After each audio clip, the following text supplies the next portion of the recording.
not to be outdone, they decided that after the success of Teenage Mutant Ninja Turtles 2, the arcade game, that there was going to be one more game that they were going to release for the NES. And this was, of course, Teenage Mutant Ninja Turtles 3, the Manhattan Project. Now, this has a lot of graphical upgrades, which is pretty awesome. And it has a lot of different aspects to it that are a lot more fun than some of the previous two games. Like there's one game there's one particular level in the game where you get to ride on a waveboard and take out shooting things that kind of reminds you of the second game where you had to take out the choppers. However, it has a purpose. Instead of just blindly going to nowhere, by riding on this waveboard you end up on a submarine. And from a submarine, you end up subbing over yourself to a bridge, which you jump onto. There's a logical progression to it. A lot of people say that this game might have been a little too long. They say that there were a few too many levels, and after you beat Shredder for the first time, you having to go through a little bit more to make it to Super Shredder was a little bit ridiculous. Personally, I disagree.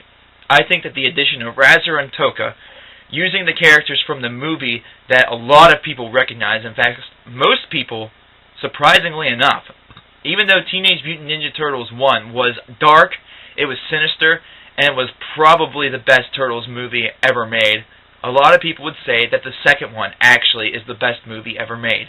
You be the judge, not me.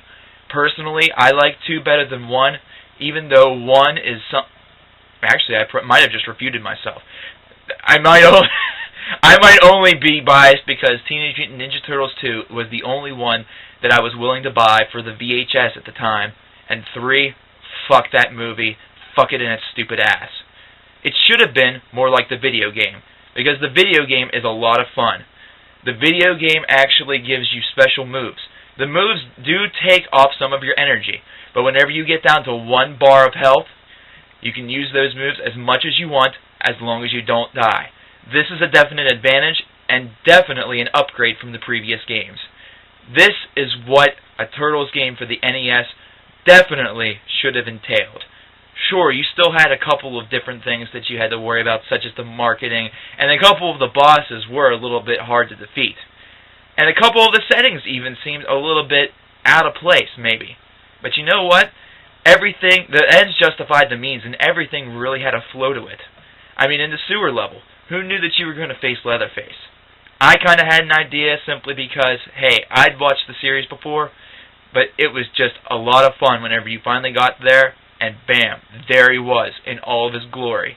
And the best part was, he was pushing a fucking minecart.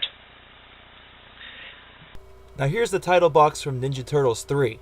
Definitely looks badass. Definitely looks like it's a part of the series. In fact, considering it was a game that had its own story to it, they really made this box amazing. Here's the original title screen from the first Ninja Turtles game. And here's the one from the third game. Already you can tell the graphical improvements. Here's the list of characters. Of course you know them by now. Leonardo, Donatello, Michelangelo, Raphael. But they have badass pictures of our heroes. And here's an actual picture from gameplay. Compared to the first game, everything just looks a lot better, everything flows a lot better, and look at that. You can flip a foot soldier. That's fucking badass. Stay tuned to the conclusion of these videos, where I review Ninja Turtles 4, Turtles in Time.